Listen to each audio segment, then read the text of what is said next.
नमस्कार, मैं रविश कुमार। वो रविश जो सत्ता से सवाल पूछता है, जो टीआरपी नहीं सच्चाई खोजता है। ना मैं किसी कॉरपोरेट का चाटुकार हूं, ना गोदी मीडिया की तरह चाटुकारिता करने वाला भाई का एंकर।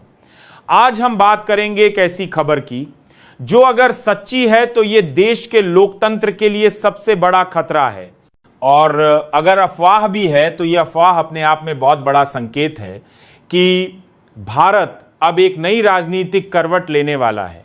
खबर यह है कि उपराष्ट्रपति जगदीप धनखड़ के बाद अब राष्ट्रपति द्रौपदी मुर्मू का नंबर आ गया है, और वजह है प्रधानमंत्री नरेंद्र मोदी की महत्वाकांक्षा।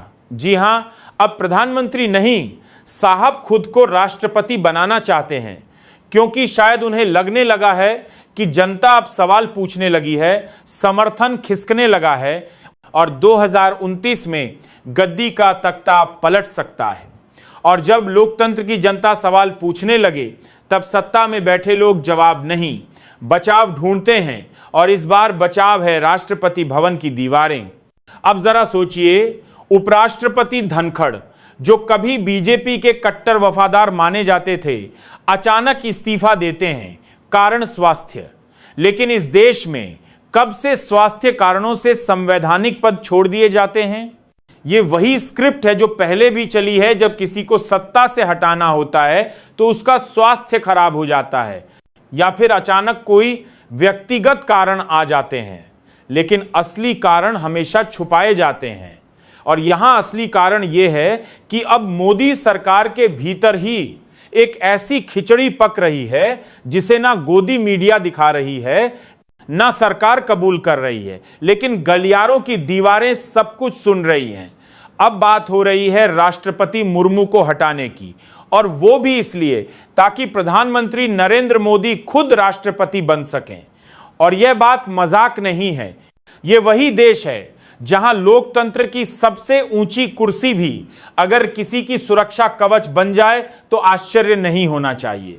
साथियों, मैंने कभी आपसे यह नहीं कहा कि इस चैनल को सब्सक्राइब करें, लाइक करें या शेयर करें, क्योंकि मुझे हमेशा यकीन रहा कि अगर मेरी बातों में सच्चाई होगी तो लोग खुद उसे सुनेंगे और फैलाएंगे। लेकिन आज पहली बार मैं आपसे एक विनम्र अपील कर रहा हूं। अगर आप मुझे एक ईमानदार पत्रकार मानते हैं तो तभी इस चैनल को सब्सक्राइब कर ले और इस वीडियो को अंत तक जरूर देखें। बीजेपी के ही कई सांसदों और मंत्रियों से सादे कागज पर दस्तखत करवाए जा चुके हैं, बिना बताए कि वो कागज किस लिए हैं, किस बात पर सहमति मांगी जा रही है। ये सब सुनकर क्या आपको याद नहीं आता कि कैसे तानाशाही शासन में सांसदों को कठपुतली बना दिया जाता है? ये वही कहानी है, फर्क बस इतना है कि इसे अब लोकतंत्र की भाषा में लिखा जा रहा है, और इसे लिखने वाले हैं वही लोग जो सबका साथ सबका विकास का नारा देकर सबका इस्तीफा, सिर्फ मेरा विकास की ओर बढ़ चुके हैं। आरएसएस भी अब मोदी शाह की जोड़ी से नाराज है। नागपुर में अब धीरे धीरे यह तैयारी हो रही है कि सत्ता के इस जोड़ी को कैसे किनारे किया जाए, ताकि पार्टी फिर से संघमय हो सके, न कि मोदीमय। अगर आप सोच रहे हैं कि मोदी क्यों राष्ट्रपति बनना चाहते हैं, तो इसका जवाब बड़ा सरल है, सुरक्षा।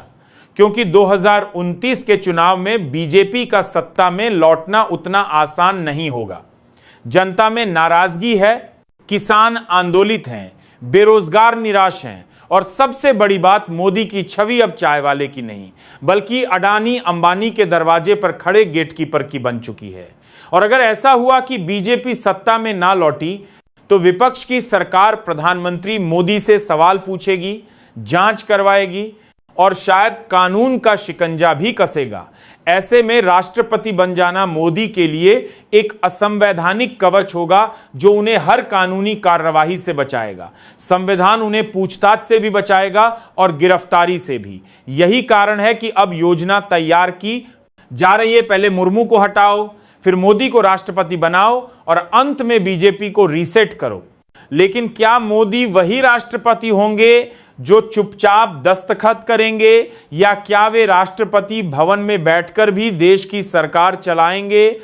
क्या भारत अब एक नए तरह की सत्ता व्यवस्था में प्रवेश करने जा रहा है, जहां प्रधानमंत्री सिर्फ नाम का होगा और राष्ट्रपति असली सत्ता का केंद्र बनेगा? क्या हम एक अघोषित राष्ट्रपति शासन के दौर में प्रवेश कर रहे हैं? ये सवाल अब हवा में हैं और इनके जवाब सत्ता की दीवारों के पीछे छुपे हैं। और अब आइए बात करें अमित शाह की। अगर मोदी राष्ट्रपति बनते हैं तो शाह का क्या होगा? गृह मंत्रालय, राज्यपाल की कुर्सी या फिर बिना शक्ति का कोई सलाहकार पद? संघ को शाह की राजनीतिक शैली कभी पसंद नहीं आई, ना उनकी भाषा, ना उनका व्यवहार, ना ही उनका चाणक्य बनना।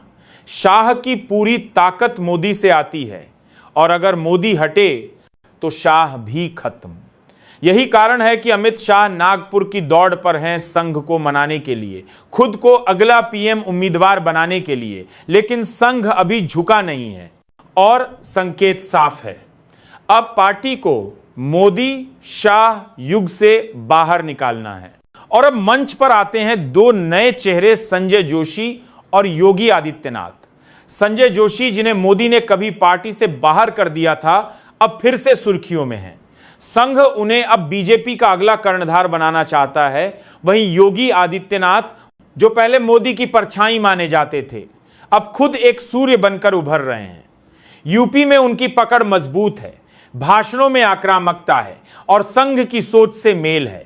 अगर योगी को संघ का आशीर्वाद मिला तो 2029 की लड़ाई मोदी शाह बनाम संघ योगी की बन जाएगी और यही असली महाभारत होगी। एक ओर अहंकार होगा, दूसरी ओर संगठन। अब जरा एक और महत्वपूर्ण संकेत पर गौर कीजिए। हाल ही में पीएमओ के कुछ अफसरों को राष्ट्रपति भवन के अधिकारियों से प्रोटोकॉल डिस्कशन करते देखा गया। यह वही प्रोटोकॉल है जो तब होता है जब कोई राष्ट्रपति बनने वाला हो। क्या यह सिर्फ एक औपचारिकता थी या फिर रिहर्सल थी? क्या अब राष्ट्रपति भवन की दीवारें नए मेहमान की तैयारी में रंग रोगन करवाने लगी हैं? और क्या पीएमओ खुद अपने बॉस के लिए राष्ट्रपति भवन की फर्श नाप रहा है? अगर ऐसा है तो यह देश के लोकतंत्र की सबसे बड़ी विडंबना है। इस बीच विपक्ष भी यह सब चुपचाप देख रहा है। राहुल गांधी की भारत जोड़ो यात्रा ने बीजेपी के भीतर उठ रही बेचैनी को हवा दी है।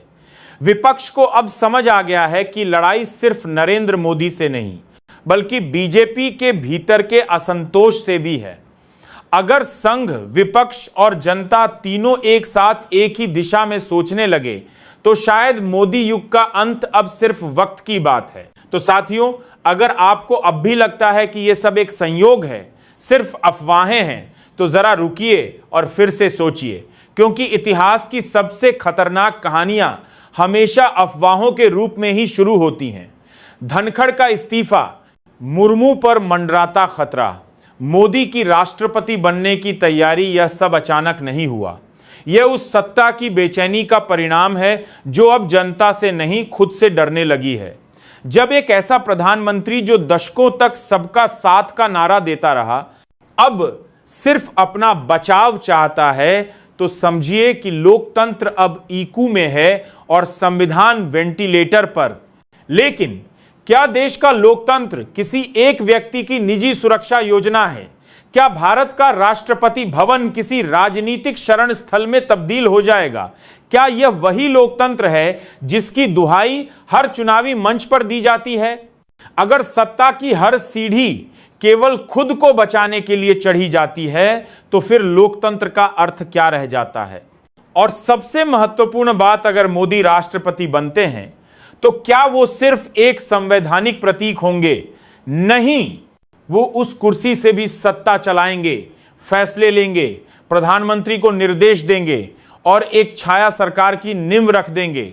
और यही सबसे बड़ा खतरा है, क्योंकि भारत के इतिहास में ऐसा कभी नहीं हुआ कि राष्ट्रपति प्रधानमंत्री से अधिक शक्तिशाली हो जाए।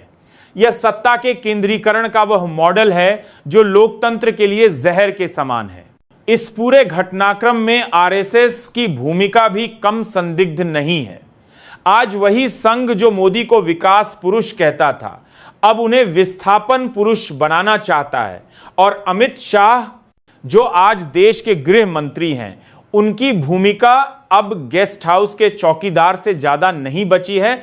अगर मोदी राष्ट्रपति बनते हैं और योगी आदित्यनाथ वो अब केवल एक मुख्यमंत्री नहीं बल्कि उस संघ की आशा हैं जो मोदी शाह से ऊब चुका है। दोस्तों, ये लड़ाई सिर्फ विपक्ष की नहीं है, ये लड़ाई आपकी है, हमारी है, हर उस व्यक्ति की है जो इस देश को लोकतंत्र के रूप में देखना चाहता है, न कि किसी व्यक्ति विशेष के ब्रांड के रूप में। इसीलिए मत चुप रहिए, सवाल पूछिए, बहस कीजिए, चर्चा कीजिए, क्योंकि अगर आपने अभी नहीं बोला तो एक दिन यही देश बोलेगा लोकतंत्र था, अब सिर्फ राष्ट्रपति बचा है। अगर इस निष्कर्ष ने आपकी आंखें खोली हैं तो इसे जरूर शेयर कीजिए, वीडियो को लाइक कीजिए, कमेंट में अपने विचार दीजिए और चैनल को सब्सक्राइब करना मत भूलिए, क्योंकि सवाल पूछने वाला मीडिया अब सिर्फ यहीं बचा है, बाकी सब बिक चुका है।